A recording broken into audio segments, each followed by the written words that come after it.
자, 오늘은 왕이 없으므로라는 제목으로 하나님의 말씀을 함께 나누도록 하겠습니다. 자, 2020년도가 시작된 지 엊그제 같은데 벌써 한 해가 다 지나고 2020년도 마지막 수요 예배를 오늘 드리게 되었습니다. 이제 내일이 지나면 내일 모레부터는 새해가 시작되죠.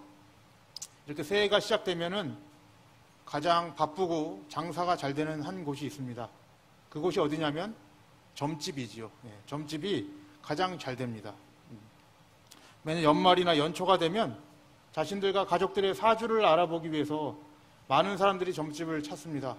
근데 올해는 코로나로 인해서 점집에서 대면으로 이렇게 점을 볼 수 없으니까 이제 어떤 점집이 생겨났냐면 비대면으로 사주를 봐주는 점집이 성행하고 있습니다. 그런데 그런 점집들도 이제 예약을 안 하면 점을 볼 수 없을 정도로 굉장히 성황을 이루고 있습니다. 예전에는 그런 얘기들도 있었죠.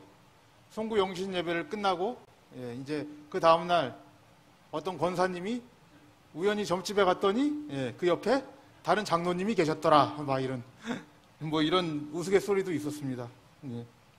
그런데 여러분, 이러한 일들이 어디서 시작되냐면은 이런 현상을 우리가 샤머니즘이라고 이렇게 얘기를 합니다. 샤머니즘이라는 것은 내가 어떤 영적인 능력이 없으니까 영적으로 좀 탁월한 사람을 찾아가는 거예요. 그 영적으로 탁월한 사람을 우리가 샤먼이라고 얘기하는데, 그 샤먼은 우리나라 말로 무당이라고 생각하면 되겠죠. 그 무당을 찾아가서 비는 거죠. 나의 사주팔자를 빌어서 나의 길흉화복을 묻는 거예요. 근데 여러분, 이러한 일들을 가리켜서 성경에서 어떻게 얘기하고 있냐면 하나님께서 가증한 일이다라고 얘기를 합니다. 자, 신명기서 18장 말씀을 보시면은 이런 말씀이 있는데요. 신명기 18장 9절에서 12절까지의 말씀을 보시면은 이런 말씀이 있습니다. 자, 9절 말씀 우리 함께 읽어보겠습니다. 내 하나님 여호와께서 내게 주시는 땅에 들어가거든 너는 그 민족들의 가증한 행위를 본받지 말지니 그 아들이나 딸을 불가운데로 지나게 하는 자나 복술자나 길흉을 말하는 자나 요술을 하는 자나 무당이나 진언자나 신접자나 박수나 초혼자를 너희 중에 용납하지 말라. 무릇 이런 일을 행하는 자는 여호와께서 가증히 여기시나니 이런 가증한 일로 인하여 내 하나님 여호와께서 그들을 내 앞에서 쫓아내시느니라 라고 되어 있죠. 신앙의 연수가 오래되신 분들은 점집에 가는 게 죄다라는 걸 잘 알고 있지만은 이제 초신자들이나 믿지 않는 사람들은 그게 왜 죄가 되느냐 이런 의문을 품을 수도 있겠습니다. 근데 하나님께서는 이 율법에서도 이렇게 말씀드렸듯이 점을 치고 그 다음에 길흉화복을 묻는 그 자체를 굉장히 가증스럽게 여기신다라고 얘기하고 있어요. 왜 가증스럽게 여기실까요? 오늘 이 말씀들을 우리가 천천히 보면서 그러한 일들이 사사기 17장에 기록이 되어 있거든요. 그러니까 이런 일들이 왜 가증스러운지 또 이러한 일들을 통해서 어떤 결과가 일어나고 있는지를 우리가 한번 천천히 사사기를 통해 읽어보도록 하겠습니다. 자, 우리가 1절 말씀을 함께 한번 읽어볼게요. 17장 1절입니다. 시작. 에브라임 산지에 미가라 이름하는 사람이 있더니 라고 얘기합니다. 이 이야기의 시작은 에브라임 산지에서 시작을 합니다. 지금 이 에브라임 산지에 있다는 것은 단순히 에브라임 지파만 얘기하는 것이 아니라 이 에브라임이 지금 이스라엘을 대표하고 있다라고 해서 얘기를 하고 있는 거예요. 성경 여러 곳에 보면은 이스라엘을 가리켜서 에브라임아 이렇게 얘기를 하고 있죠. 그렇듯이 이 에브라임 지파를 예를 들어서 이스라엘의 영적 상태를 지금 나타내고 있는 것입니다. 근데 거기에 어떤 사람이 있었냐면 미가라는 사람이 있었대요. 미가라는 사람의 이름의 뜻은 누가 여호와와 같으랴라는 뜻이에요. 이름이 굉장히 좋죠. 신앙적인 이름입니다. 누가 여호와와 같이 이렇게 전능하신 분이 누가 있으랴 이런 식의 이름으로 우리가 이해할 수 있겠죠. 그런데 이 집안에서 이러한 일이 일어납니다. 2절과 같은 일이 일어나는데 2절 말씀을 함께 보도록 하겠습니다. 그 어미에게 이르되 어머니께서 은 1,100을 잃어버리셨으므로 저주하시고 내 귀에도 말씀하셨더니 보소서 그 은이 내게 있나이다. 내가 그것을 취하였나이다. 어미가 가로되 내 아들이 여호와께 복 받기를 원하노라 하니라 라고 얘기합니다. 자, 이 이야기를 보시면은 미가라는 사람과 미가의 어머니에 대한 이야기가 있어요. 근데 이 어머니가 은 1,100을 잃어버려요. 은 1,100이라는 건 굉장히 많은 액수입니다. 그 당시에 은 하나가 4일치의 노동자 월급이었다고 합니다. 그러면은 은 1,100이면 얼마나 일을 해야 됩니까? 4,400일이죠. 예. 수학이 빠르신 분들은 알 것입니다. 4,400일을 일해야 되는데 이건 어마어마한 액수잖아요. 4,400일이라는 건. 그 돈을 잊어버린 거예요. 그러니까 어머니가 그 마음에 어떻게 상심이 아주 컸겠죠. 그래서 미가의 어머니가 저주를 합니다. 그 1,100을 가져간 사람을 저주를 하게 돼요. 근데 그 저주의 소리를 누가 듣게 됩니까? 오늘 말씀을 봤더니 미가 그 아들에게 들리게 된 거예요. 저주의 소리가 아들에게 들리게 되자 아들이 어떻게 얘기를 하냐면 이제 이실직고를 하는 거죠. 그 은이 내게 있나이다. 그러면서 내가 그것을 취했습니다라고 이실직고한 거예요. 이게 이제 지금 우리가 생각했을 때 별일 아닌 것 같죠. 그냥 뭐 저주할 수도 있지, 뭐 저주한다고 별일 있겠어? 지금 뭐 그렇게 생각할 수도 있는데 이 당시에 여러분 이 사고방식 자체가 지금하고 달라요. 주술적 행위라 그래서 주술신앙을 믿었단 말이에요. 그러니까 어떤 일이 선포가 돼서 저주가 되면 그 저주가 나에게 임할 것으로 생각을 했던 그런 시대였습니다. 그러니까 이 저주의 소리를 미가가 딱 들으니까 그 저주가 누구에게 임할 것으로 무서웠던 거예요? 나에게 임할 것으로 무서워했던 것입니다. 그래서 이실직고를 하고 나니까 어머니가 어떤 반응을 하는지 한번 보세요. 어미가 가로되 내 아들이 여호와께 복받기를 원하노라 라고 돌변해버리시죠. 왜 그럴까요, 여러분? 예. 어떤 부모님이 자식을 저주하는 일을 즐거워하겠습니까? 그럴 사람은 아무도 없어요. 저주를 했는데 알고 보니까 그 돈을 가져간 사람이 내 아들인 거예요. 그러니까 이제 돌변을 해버리는 거죠. 그러면서 내 아들이 여호와께 복받기를 원하노라 라고 얘기를 하는 것입니다. 자, 과연 여러분들 사람이 저주한다 그래서 저주가 내려지고 사람이 축복한다 그래서 축복이 내려지는 것일까요? 여러분, 이 축복과 저주의 그런 주인은 하나님이십니다. 우리가 기도를 하는 것도 우리에게 어떤 능력이 있어서 기도하는 것이 아니라 하나님께서 내려주실 축복과 그런 일들을 위해서 함께 기도하는 것이지 우리의 능력이 있어서 기도하는 게 아니에요, 여러분들. 그러니까 우리의 복과 화를 주관하시는 분은 하나님 한 분뿐이신 것입니다. 그럼에도 불구하고 이들이 이런 행위를 했던 것은 이방인들이 행했던 어떤 주술적 행위를 믿었기 때문에 그래요, 여러분. 참 이름하고 밸런스가 맞지가 않죠. 여호와와 같은 이가 누구랴라고 하는 이 미가라는 이름을 가진 자가 지금 이런 주술적 행위를 믿고 있는 거예요. 이제 3, 4절을 보시면은요, 이 돌려받은 이 어머니, 미가의 어머니가 이 돈을 돌려받고 어떤 일을 행하는지 한번 보세요. 자, 3절 말씀 함께 읽어보겠습니다. 시작. 미가가 은 1,100을 그 어미에게 도로 주매 어미가 가로되 내가 내 아들을 위하여 한 신상을 새기며 한 신상을 부어 만들 차로 내 손에서 이 은을 여호와께 거룩히 드리노라. 그러므로 내가 이제 이 은을 내게 도로 돌리리라. 3절 말씀을 보면 굉장히 앞뒤가 맞지 않는 이야기를 하고 있어요. 왜 그러냐면 이 은을 도로 받아서 누구에게 드린다 그래요? 여호와께 거룩히 드린다 그래요. 근데 여호와께 거룩히 드리는데 그 은을 어떻게 만들어 버립니까? 한 신상을 새겨서 만든대요. 근데 누굴 위하여 만든다고 돼 있어요? 내 아들을 위해서 신상을 만든다고 얘기합니다. 여러분들 10계명의 제일 1계명이 무슨 계명입니까?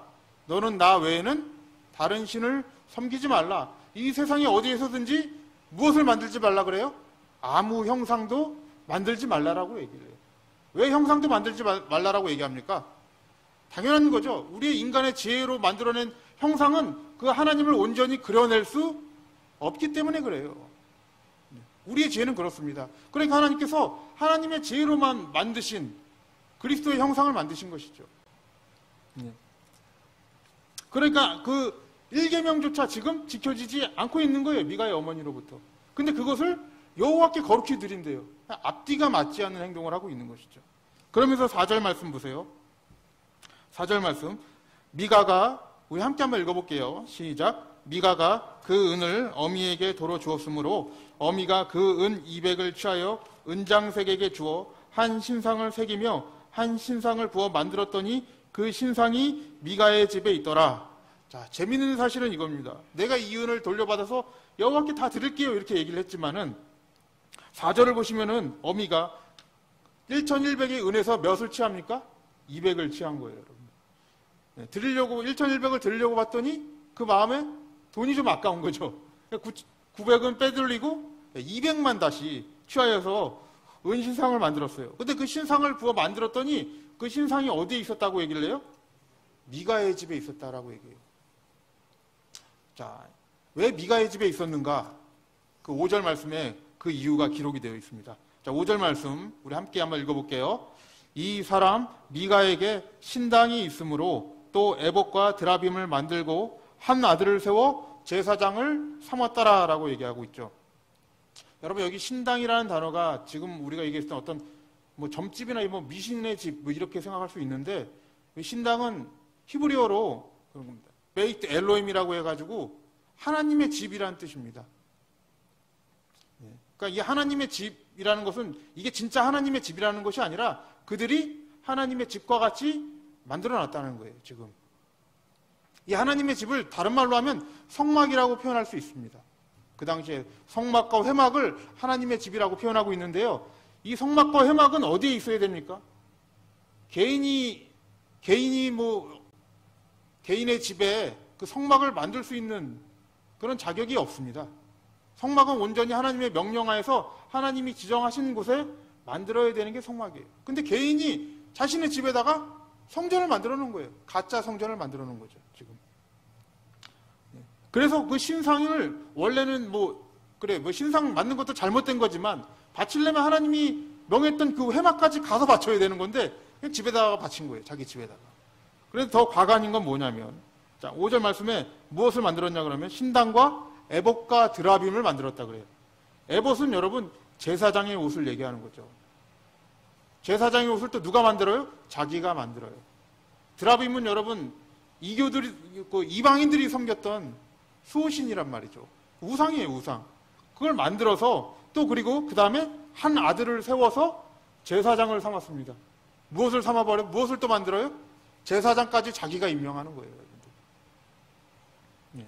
이런 놀라운 일들이 어떤 시대에 있었느냐? 사사시대에 있었다라고 지금 말씀하고 있죠. 가짜 성전을 만들고 가짜 제사장을 만들어서 자기가 원하는 형식으로 종교적인 그런 제사 형식을 취하고 있었던 거예요. 누굴 위해서 그랬을까요? 자기를 위해서라고 그러는 거예요, 여러분들. 원래 여러분 하나님의 집은 하나님이 지정하신 곳에 있어야 되는데 이 곳이 여호수아 시절부터 지정했던 그 장소가 있습니다. 그 장소가 어디냐면은 실로라는 지역이에요. 사사기 18장 31절을 보시면은 하나님의 집이 어디 있었는지 말씀하고 있는데요. 자, 사사기 18장 31절 다음 장이죠. 보시면은 31절에 보시면은 하나님의 집이 실로에 있을 동안에 미가의 지은 바 새긴 신상이 단 자손에게 있었더라. 굉장히 역설적인 얘기를 하고 있는 거예요. 예. 그러니까 원래 하나님의 집은 지정하신 실로에 있어야 되는 거예요. 그래서 이 실로에는 여호수아 시대부터 사무엘 시대까지 언약궤가 있었던 지역입니다. 여러분들. 여러분 이 실로가 어느 지역에 있었을까요? 실로가. 자, 여호수아 16장 5절과 6절을 보시면은 실로가 어느 지역에 있는지 말씀하고 있어요. 우리가 한번 스크린을 보시면서 함께 읽어보겠습니다. 자, 시작. 에브라임 자손의 그 가족대로 얻은 것의 경계는 이러하니라.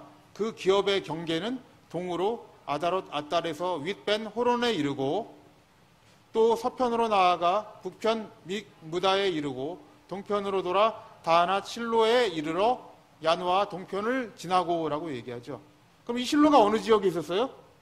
자, 5절 말씀 첫 부분 보시면은 한 번만 띄워주시겠어요? 에브라임 자손의 경계를 얘기하고 있죠. 어디 있었던 거예요, 실로가? 에브라임 지파에, 에브라임 산지에 있었던 거예요. 그러니까 이 미가의 지역에 있었던 게 실로란 말이에요. 하나님의 집이 다른 지파에 있었던 것도 아니고 에브라임 산지에 있었음에도 불구하고 자기가 만든 자기 성전을 또 거기에다가 가짜 제사장을 만들고 가짜 신상을 바쳐버린 것입니다, 여러분들. 예. 그러니까 엄청난 이 가짜 종교적인 놀이가 시작되고 있는 것을 우리가 볼 수 있는 것이죠. 그런데 이런 미가의 집에 한 인물이 등장하게 됩니다. 오늘 말씀을 보면 그 인물을 7절서부터 말씀하고 있는데요. 자, 7절에 그 인물에 대해 이렇게 소개하고 있죠. 유다 가족에 속한 유다 베들레헴에 한 소년이 있으니 그는 레위인으로서 거기 우거하였더라. 어떤 인물이 나타나요? 레위인이 나타나요. 근데 이 레위인은 어디에 있냐면 유다 가족에 속했다고 얘기를 합니다.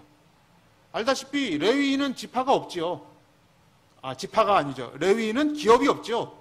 기업이 없어서, 왜 기업이 없냐면 하나님의 성막의 일을 담당해야 됐기 때문에 각 지파 속으로 들어가서 하나님의 성막의 일을 담당했어요. 그래서 이들은 그 각 지파가 주는 소산물을 통해서 먹고 살 수가 있었죠.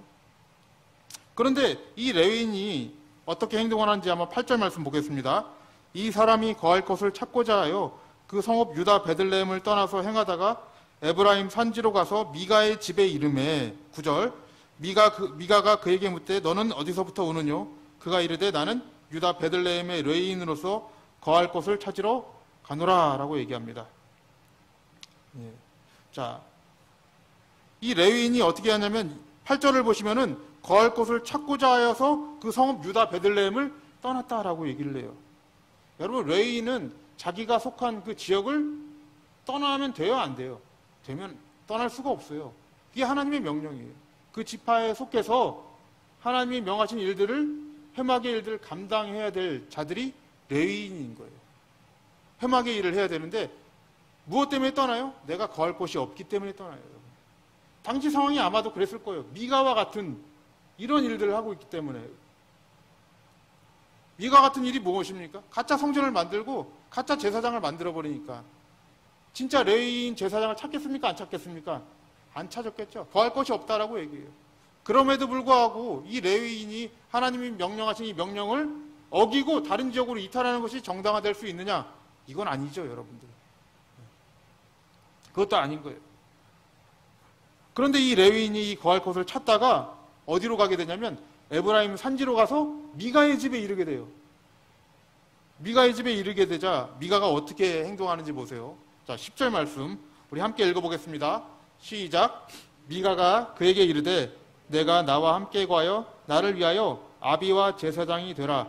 내가 해마다 은열과 의복 한 벌과 식물을 주리라 하므로 레위인이 들어갔더니, 미가가 레위인이 온 것을 보고 뭐라고 얘기합니까? 자기를 위해서 제사장이 될 것을 권유하죠. 아마 굉장히 기뻤을 것 같아요.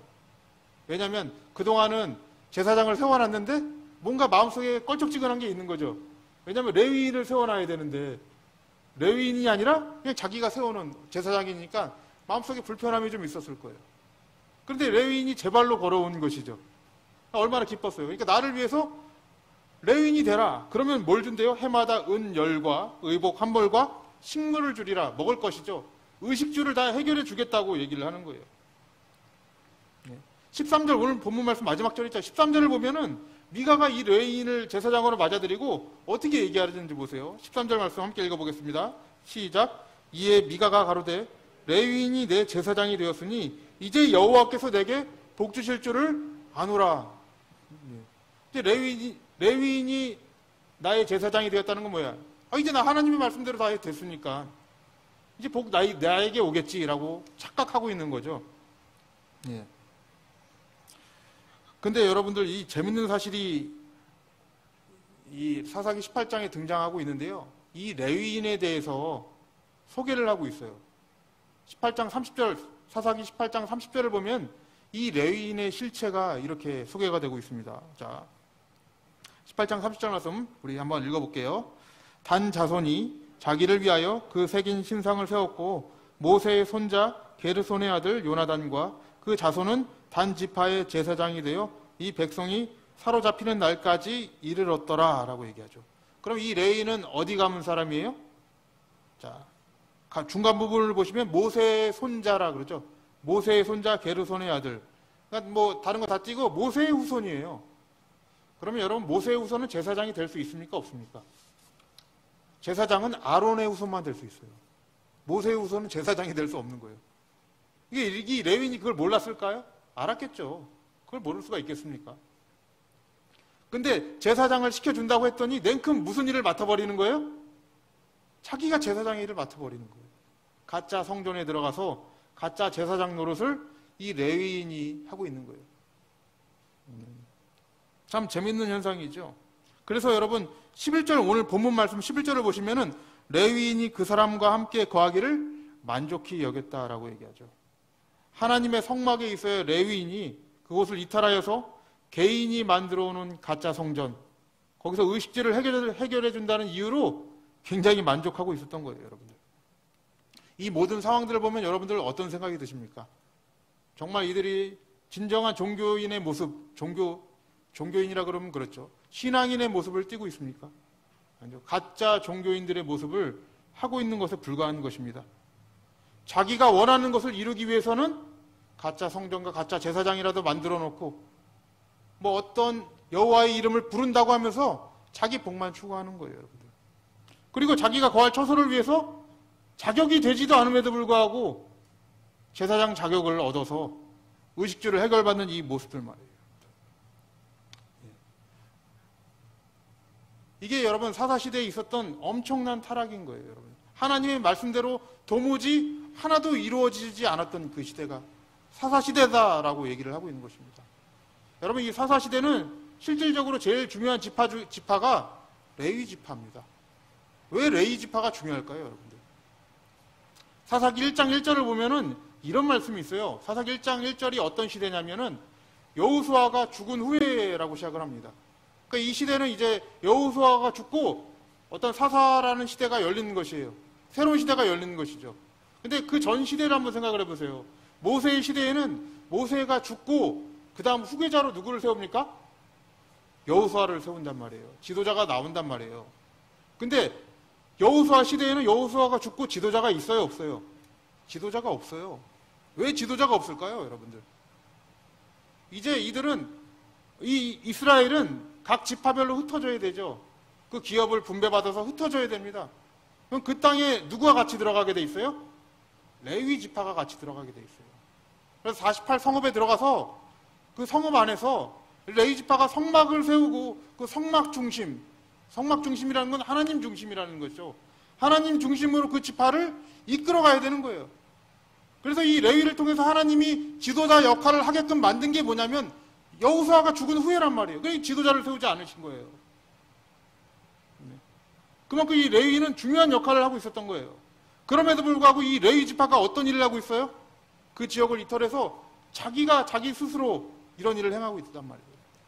왜 이런 일을 행하고 있었을까요, 여러분들? 성경은 분명하게 얘기하고 있습니다. 여러분, 오늘 본문 말씀 6절 말씀을 한번 읽어볼게요.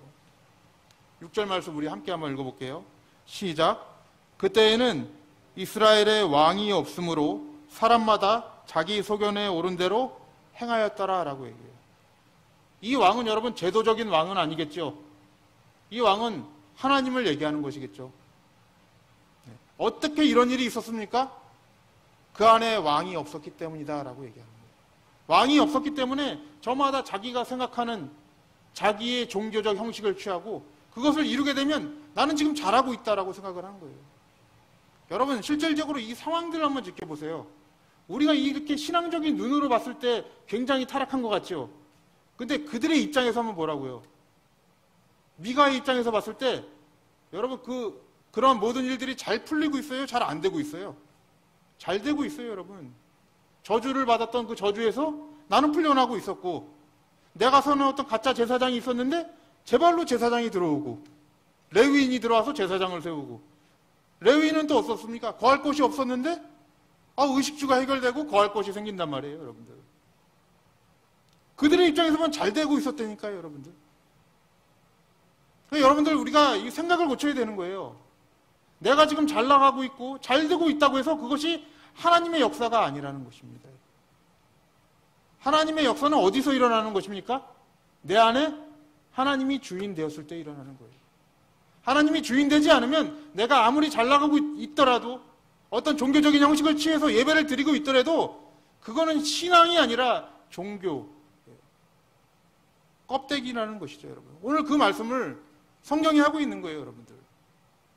우리 성도님들 좀 한 해를 돌아보시길 바랍니다. 올 한 해는 코로나로 인해서 우리가 너무나도 많은 것을 못했다라고 얘기를 해요. 이런 말씀을 많이 들었습니다, 제가. 코로나 때문에 우리가 하나님과 좀 멀어지는 것 같다. 코로나 때문에 우리가 예배를 못 드리게 됐다. 예배에 집중이 안 된다. 코로나 때문에 하나님을 제대로 섬기지 못했다. 이렇게 얘기를 해요, 여러분들. 근데 여러분 그게 과연 코로나 때문입니까? 묻고 싶습니다, 제가. 저한테도 물었어요, 여러분들이. 코로나 때문이 아니라, 코로나 때문에 하나님을 못 섬기는 게 아니라 우리 안에 왕이 없었기 때문에 못 섬긴 거예요, 여러분들. 하나님이 나의 주인이 되지 못했기 때문에 못 섬긴 것입니다. 예배는 여러분 대면 예배와 영상 예배 무엇이 옳은가 그른가가 중요한 게 아니라 정말 그 예배 안에 하나님이 나의 주인이 되시는가 되시지 않는가가 중요한 것이죠. 그게 우리의 신앙이 되어야 되는 거예요. 진짜 하나님의 말씀 안에서 우리가 예배를 드리고 있는가 집중하고 있는가 진짜와 가짜의 문제인 것이에요, 여러분들. 올 한 해가 저물어가고 있습니다.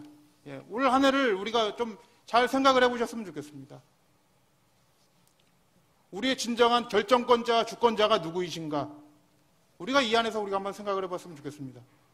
우리가 이 예배를 결정하고 또 우리가 이 모든 종교적인 일들, 뭐 교회의 일들, 우리에게 주신 사역들을 이게 마치 우리가 한 것 같지만 우리가 결정권자가 아니고 주권자가 아니라는 거예요. 하나님이 주신 것이고 하나님이 받으셔야 할 예배인 것입니다.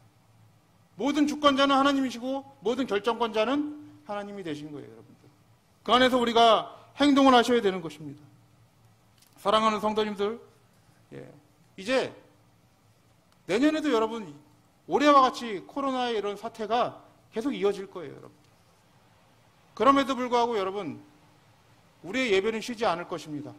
뭐 영상으로든 대면 예배가 되면 대면 예배를 하든 그때 여러분들 그 예배가 어떠해야 되겠습니까? 우리 안에 주인 되시는 그 하나님을 올바로 예배하고 하나님의 방법대로 하나님을 찬양하고 나를 만족시키는 나의 예배가 아니라 내가 주인 되는 나의 예배가 아니라 정말 하나님이 왕 되시고 하나님이 주인 되시는 그 예배의 삶을 살아가시길 주님의 이름으로 축복합니다.